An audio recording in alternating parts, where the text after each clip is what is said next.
سرخط مهمترین خبرها: واکنش ها به کشته شدن نورسی تاجیک در مکتب در ولایت مسکو، صدمه ماشین داماد و عروس در راه حصار دوشنبه و راننده تاجیک از مرزبانان ازبکستان شکایت دارد.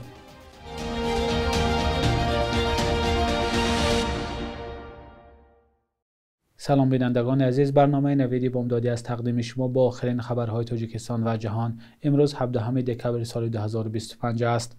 نورسی که روز 16 دکبر خواننده مکتب از تاجیکستان را در ولایت مسکو کشت، اولین نشانداد خود را به تفتیشات داده است. نشریه گزیته رو از قبل کمیته تفتیشاتی روسیه نوشته است که نورسی بازداشت شده اعتراف کرده است که چند وقت اخیر برای صادر کردن این جنایت آمادگی می‌دید. مقامات تفتیشاتی روسیه گفتند که بعد صادر شدن جنایت در مکتب مواد ترکنده پیدا کردند. جزئیات بیشتر از بازپرسی نورسی بازداشت شده که در صنف 9 تحصیل می‌کرد نشر نشده است. بنا به مرامنامه‌ای که او به همصنفانش فرستاده است، پیروی نجات پرستان بوده، مرگ مسلمانان، یهودیان، ضد فاشیستان و لیبرال ها را شعار خود نامیده است. کمیته تفتیشاتی روسیه گفته است بازپرسی و تفتیش پرونده ادامه داشته. در منزل نورسی دستگیر شده کافتکاب گذراندند. یادآور می‌شویم که روز 16 دکبر در نتیجه حمله یک نابالغ به مکتب در ولایت مسکو، یک نورسی 10 ساله کشته شد. حمله‌ور نابالغ با کارد به مکتب در ناحیه ادینوس و وارد شده، اول پاسبان و سپس یک نورس را تیغ زده است. نورسی کشته شده قابل جان نام داشته، تاجیک بوده است. مادر او در همین مکتب فراش بوده است. یکی از همسایگان این عائله به رادیو آزادی گفت این زن پس از مرگ شوهرش 2 فرزندش را به تنهایی بزرگ می‌کرد. این حادثه واکنش‌های گسترده را در شبکه‌های اجتماعی به میان آورد. مقامات تاجیکستان تا حال در این باره هیچ واکنشی نکردند. سفارت تاجیکستان در مسکو خبر داد که سفیر دولت‌شاه گل محمدزاده روز 16 دکبر با وزیر معارف روسیه واخورده است، اما در خبرنامه رسمی به کشته شدن نورسی تاجیک در مکتب اشاره نشده است. روشن نیست که این واقعه قبل از حادثه رخ داده است یا بعد از آن. این اولین مرتبه نیست که نورسان تاجیک در روسیه به طور وحشیانه کشته می‌شوند.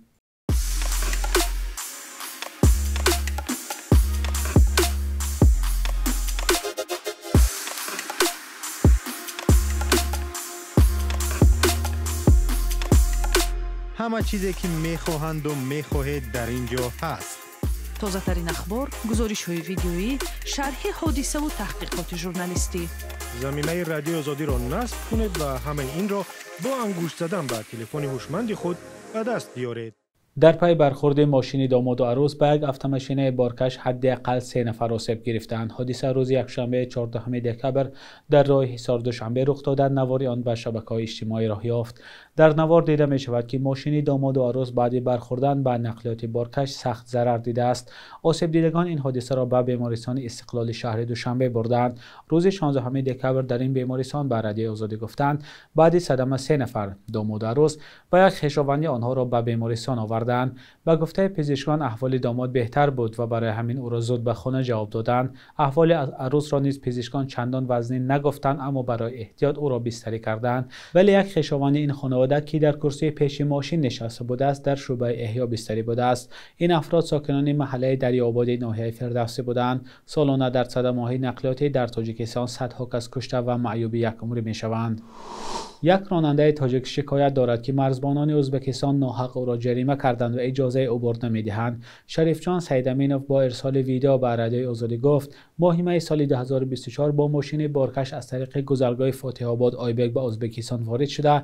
5 ساعت بعد این کشور را ترک کرد و به قزاقستان گذشت. اما با گفته این راننده مرزبانان ازبکستانی خروج او را تنها بعد 16 روز قید کردند. یک هفته پیش این راننده از روسیه به تاجیکستان برمیگشت که در مرز ازبکستان او را بازداشت کرده طلب نمودند که برای 16 روز در ازبکستان ماندن باید حدود $500 جریمه سپارد. شریفجان سیدامینوف میگوید که مهر خروج از ازبکستان را برای مرزبانان ازبکستانی نشان داد و آنها اقرار شدند که خروج او اشتباهاً 16 روز دیرتر به قید گرفته شده است.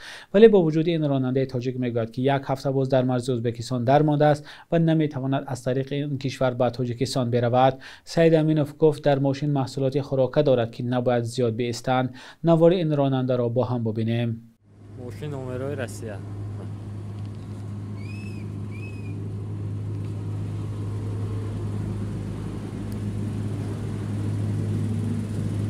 بار ماینز بار رژیم داشتگی نمیدونم.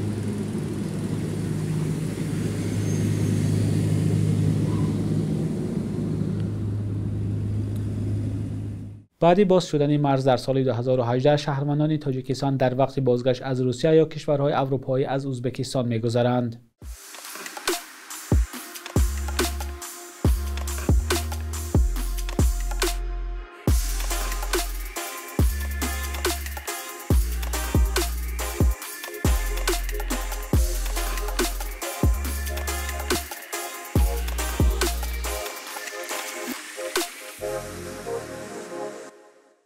فیروز پالایف آوازخوان و فرزند هنرمند شناخته دوشنبه پالایف روز 16 دکبر در 45 سالگی درگذشته است.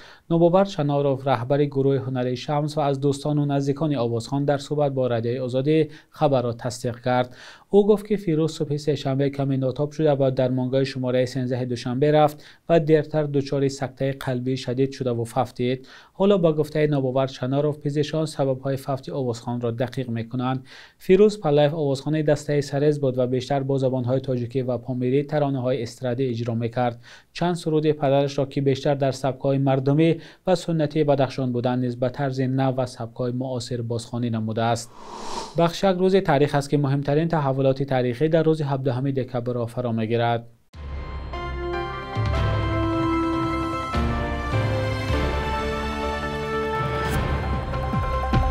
17 دکبر سال 2018 وزارت عدلیه روسیه جنبش مهاجران کوری تاجیک را رسما ثبت نام کرد و این دومین سازمان جمعیتی شد که گفت از حقوق مهاجران حمایت میکند. مؤسس این سازمان کرامت‌الله شریپوف گفت مقام رسمی این سازمان برایش در ایجاد ارتباط و همکاری با مقامات روسیه و سازمان‌های دیگر جمعیتی تاجیکان روسیه شرایط فراهم میکند. بعد درگذشت فاجعه بار کرامت شریپوف اخیراً پسر او گفته است که کاری پدر را ادامه می‌دهد. 17 دکبر سال 1947 گل رخسار صفی‌یوا یک شاعر تاجیک تولد شده است که به خصوص شعر زنانه را به اوج اعلا برآورد. مؤلف مجموعه شعرهای خانه پدر، شبدره و افسانه کوهی، دنیای دل و دیگران بوده. با موقع بسیار فعال شهروندیش معروف است. از گفتن حقیقت و انتقاد آشکارای مقامات نمی‌هراسد و پیوسته در پی ایجاد است. 17 دکبر سال 1957 آوازخوان خوش‌صدا خرما شیرین و تولد شده است. او همگی 41 سال عمر دید ولی یکی از ستاره‌های تابانی انسمبل آوازداری گلشن بود که ترانه‌های استرادی تاجیکی اجرا می‌کرد. تا امروز ترانه‌های من و دریا، کپکی دری، کفترکی من و دیگرها از محبوب‌ترین سرودهای خرما شیرین و میباشند. شبانه روز اخیر قرب روبل روسی و هم دلار آمریکایی در برابر اسعار ملی سامانه بی تغییر بود. صبح امروز در بانک تجارتی تاجیکستان 1000 روبل روسی به 113-115 سامانه برابر است. 100 دلار آمریکایی باشد از 112 تا 923 سامانه ارزش دارد. قرب رسمی بانک ملی تاجیکستان برای 17 دکبر چنین تعیین شده است.